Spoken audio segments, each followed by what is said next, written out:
Hello అండి అందరికీ. అందరు ఈరోజు లంచ్ ఏం చేశారో కామెంట్ చేయండి. నేనైతే ఈరోజు ఆఫ్టర్నూన్‌కి చామగడ్డ ఎగ్ పులుసు చేసినా అనమాట. చాలా బాగుంటుంది.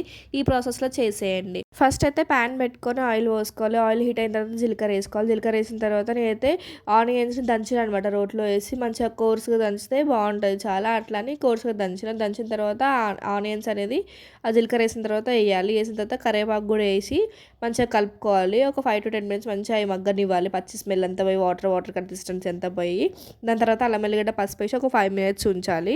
ఉంచిన తర్వాత చామగడ్డ ముక్కలు మనం ఉడికించి పెట్టుకోవాలన్నమాట. ముందే ఒక 15 minutes ఉడికించి పెట్టుకుంటే చాలు. ఆ ముక్కలు మళ్ళీ దీంట్లో వేసి కలపాలి. కలిపిన తర్వాత ఒక 5 minutes ఆగి ఉప్పు కారం వేయాలన్నమాట. ఉప్పు కారం మంచిగా ముక్కలకు బట్టి ఆయిల్ పైకి తేలేదాకా ఉంచి చింతపండు నానబెట్టుకోవాలన్నమాట. ముందే మనము ఆ నానబెట్టుకున్న చింతపండును దీంట్లో 2 సార్లు కడిగి పోస్తాం. చింతపండు అంటే ఫస్ట్ ఒక గిన్నెలో పోసిన తర్వాత మళ్ళీ చింతపండు పోసేసి మళ్ళీ పోసిన అనమాట. ఆ పులుసు మసిలిన తర్వాత మనం బాయిల్ చేసుకున్న ఎగ్స్ ఉంటాయి కదా, మంచిగా ఘాట్లు పెట్టుకొని దాంట్లో వేసేయాలి. ఎందుకు ఘాట్లు పెట్టుకోవాలి అంటే మంచిగా పోతుంది పులుసు లోపటిదాకా.